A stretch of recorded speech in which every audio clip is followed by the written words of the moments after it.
Rád vás všetkých opäť vidím pri novom videu. Na dnešok som sa veľmi tešil, pretože sa spolu povozíme na kúsku nie až tak dávnej, no predsa histórie a hviezdou dnešného videa bude Porsche 911 Carrera 4S. Myslím si, že 911 väčšine z vás už potrebné predstavovať nie je. Ide o staršiu generáciu z roku 2006, označenie 997. Pod zadnou kapotou sa nachádza plochý 6-valec o objeme 3,8 litra a s výkonom 260 kW a krútiacim momentom 400 rovných Nm. Zvoliť ste si sem mohli buď 6-stupňový manuál alebo 5-stupňový automat, ktorý tu dnes máme my. A keďže je to Carrera 4S, auto disponuje pohonom všetkých 4 kolies.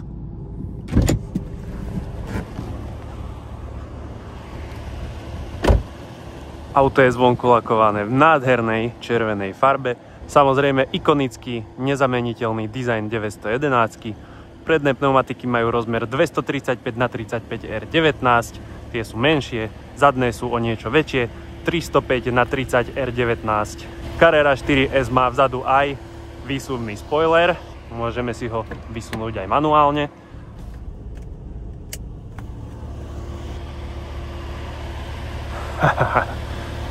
Samozrejme 4 koncovky výfukov a nádherný zvuk plochého 6-valca.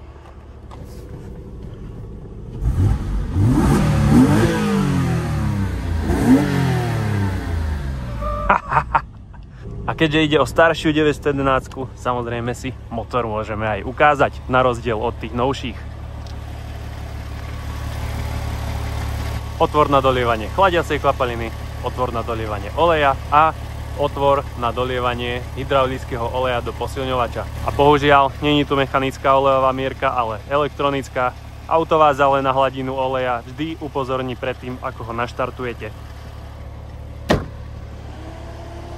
Môžeme si ukázať aj priestor pod prednou kapotou, kde sa nachádza veľmi málo miesta, povinná výbava, slnečná clona A, CD menič na 6 CD-čiek. A ešte tu takýto malý úložný priestor, kde sa nachádza naše púzdro s logom Porsche, v ktorom sa nachádzajú servisné knížky, príručky, doklady a všetko od auta. Samozrejme, aby sme do tejto malej jaskinky videli maličké svetielko. A keď sa postavíme z boku k otvoreným dverám, môžeme si všimnúť hasiaci prístroj, ktorý sa nachádza priamo pod šoférovými nohami, takže v prípade núdze je vždy po ruke. Samozrejme Carrera 4S disponuje aj zadnými sedačkami. Pre dobro tohto interiéru a dobro mojich krížov si skúsime dozadu nastúpiť radšej cez spolujazdca. Postup je taký, že najprv musíme odklopiť opierku a až potom sedačku posunieme dopredu, ináč by narazila do slnečnej clony. No a teraz sa tu skúsime trochu napchať. No, hlavu si nevystriem vôbec, na to môžem rovno zabudnúť. Keď sa pozriem na polohu môjho sedenia, tak sem napchá nohy maximálne tak, myslím si, 3-ročné dieťa. To, že tu tieto sedačky sú, malo podľa mňa úplne iný zámer a to je, že si môžete takto sklopiť opierku a vznikne vám tu takáto ložná plocha aj s takýmto brzdovým dorazom. Takže sa vám sem zmestia dve relatívne veľké cestovné tašky. Samozrejme s tým ložným priestorom tam vzadu pod oknom tu vzniká tým pádom o niečo viac miesta, ale rodinku si tu asi odveziete len veľmi ťažko.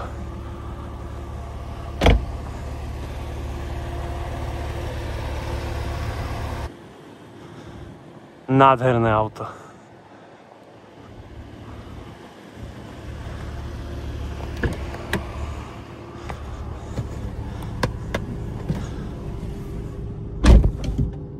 Čo sa týka interiéru, v podstate nič iné som nečakal. Aj v tých rokoch veľmi príjemné a kvalitné spracovanie.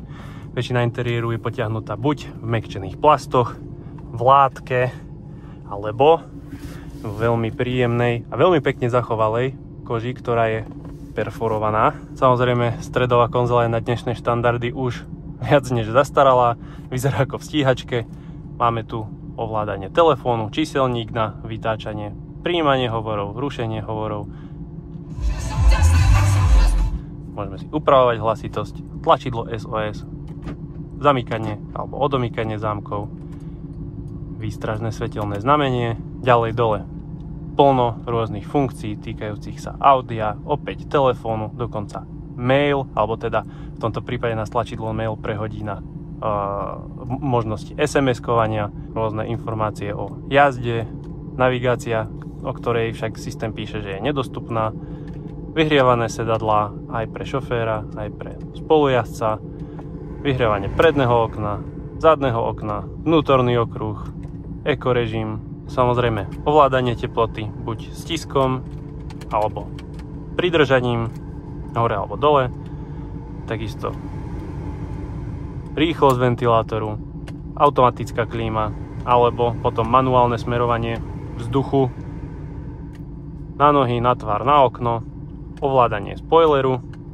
ktorý si teraz môžeme zasunúť dole, tak už prestal svietiť. Ovládanie 5-stupňového automatu funguje tak, že stlačíme brzdu, zatlačíme túto poistku a máme park, teraz reverse, teda spiatočku, neutral, drive, teda jazdný režim a posunutím páky doľava sa môžeme dať do manuálneho režimu. Manuálny režim ovládame pomocou týchto dvoch tlačidiel. Hore je nakreslené plus, dole je nakreslené mínus. V strede nápis Tiptronic, keďže ide o prevodovku Tiptronic a môžeme radiť klikaním hore alebo dole. Ďalej mechanická ručná brzda, malý odkladací priestor so zapalovačom, takáto otváracia opierka, tu vzadu ešte takýto malý úložný priestor na nejaké drobnosti pod prístrojovkou, relatívne hlboký stredový tunel, dosť veľký kaslík, čo ma prekvapilo, a tuto sa schovávajú držiaky na nápoje pre šoféra a pre spolujazdca. No a výhradne šoférov stíhačkový kokpit, 5 vedľa seba umiestnených budíkov, vľavo ukazateľ teploty oleja, ďalej tachometer, otáčkomer, ukazateľ teploty chladiacej kvapaliny, ukazateľ stavu nádrže a posledný dôležitý údaj, ukazateľ tlaku oleja. No a pod volantom sa nachádzajú dve páčky, ľavou si vieme na palubnom počítači cyklovať rôzne informácie, manuálne spustiť meranie oleja, ktoré je možné iba keď je motor vypnutý. No a pravá je klasický tempomat a potom vľavo klasicky spínacia skrinka na ľavej strane od volantu ako odkaz na bohatú históriu Porsche v pretekaní v 24 hodín Le Mans.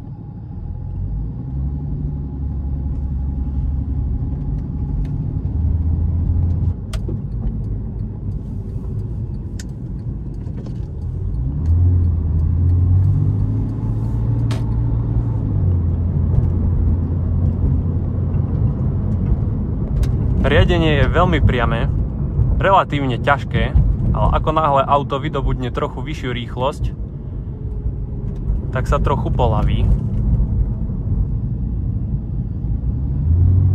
Sami to vidíte, na to, aby ste si 911 užili na maximum, sa s ňou nemôžete potlkať po meste,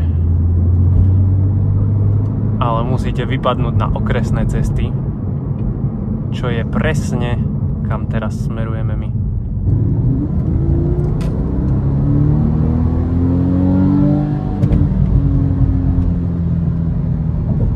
Samozrejme klasický charakter Porsche. Ako náhle človek ubere pretáčavosť. Vzhľadom na to, že motor sa nachádza až za zadnou nápravou, sa to auto správa tak, že pod plynom je mierne nedotáčavé. Ako náhle uberiete, ten zadok vás začne predbiehať. Treba byť v strehu, pretože veľmi rýchlo sa stane, že ten zadok predbehne vaše reakcie.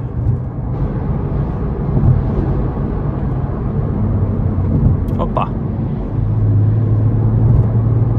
To auto je hrozne zaujímavé a prekvapivé tým, aké je proste pokojné. Ten motor si len tak trošku mrmloce. V podstate ho teraz šteklím.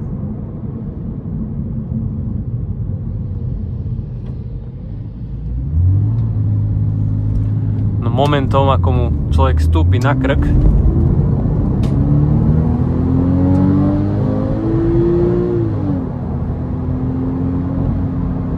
a ten charakter, ten zvukový prejav, ten motor sa v podstate rozzvuční až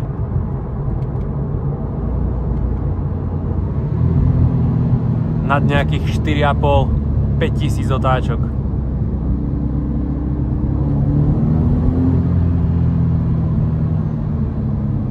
Vtedy začína dostávať ten svoj pravý dých.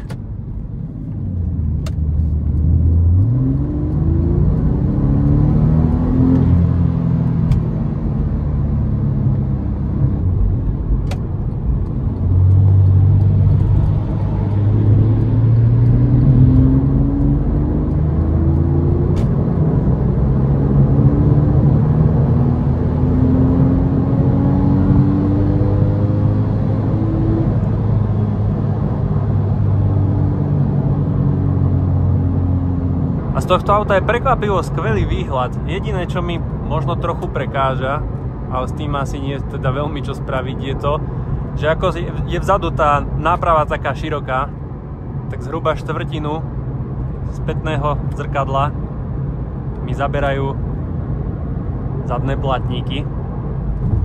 Ale hold, proste patrí to k tomu. Brzdový pedál má perfektnú tvrdosť.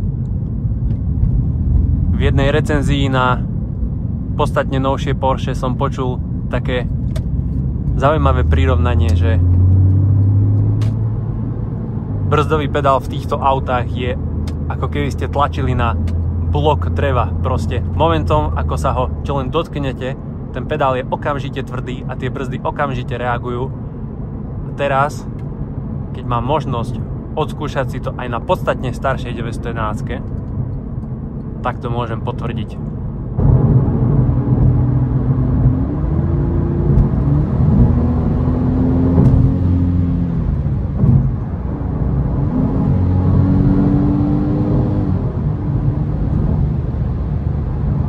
To je proste v sekunde vyvinutá rýchlosť. A ten podvozok je presne taký, ako som očakával. Je dosť tvrdý, hlavne keď príde nejaká taká náhla nerovnosť, tak zo seba vydá taký ako keby mierny kopanec. Ako náhle vyjdeme na diaľnicu alebo nejaký rovnejší povrch, tak to auto vyslovene plachtí, ide ako šípka.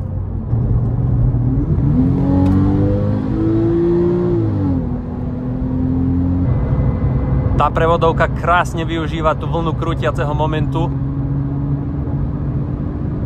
ktorý ten motor produkuje. Proste keď si nepotrebuje podradiť, tak si nepodradí. Nehádam zaradenú tú peťku a priebežne ju rozťahuje, lebo od nej nepožadujem také zrýchlenie. No ako náhle na to dupnem, vie, čo má robiť.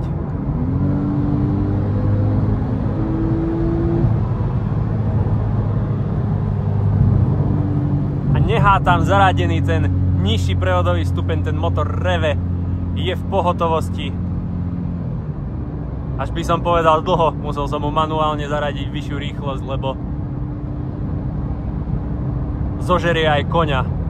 Fakt proste, už v tých rokoch nadúpaný kus auta. Extrémna sranda.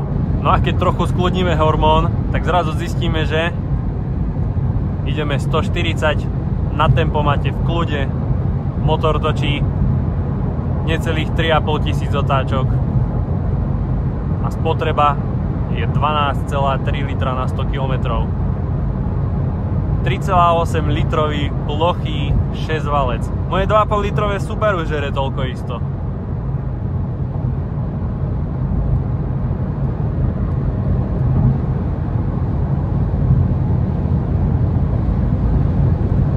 Trochu ma mrzí, že v manuálnom režime tento model nemá pádla pod volantom. A sú tu tieto takéto prehadzovačky. Sú v skutku responsívne. Avšak je to také mierne neprirodzené.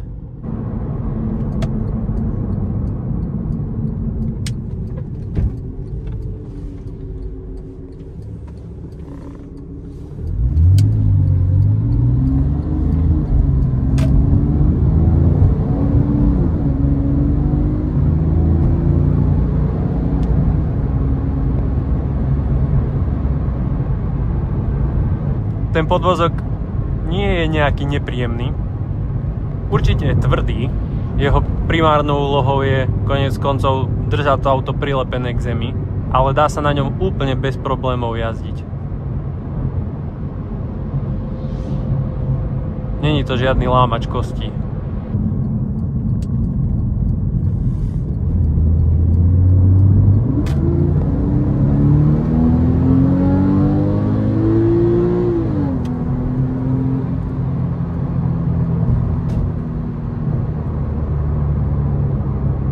Vždy som sa chcel povoziť na 911 a som veľmi vďačný, že sa mi takáto možnosť naskytla.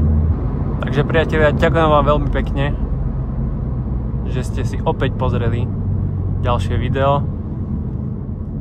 Opäť, pokiaľ by ste mali nejaké pripomienky, postrehy alebo myšlienky, nezabudnite napísať nejaký komentár, poprípade hodiť tam like, odber. A tak, ako po minulé videá,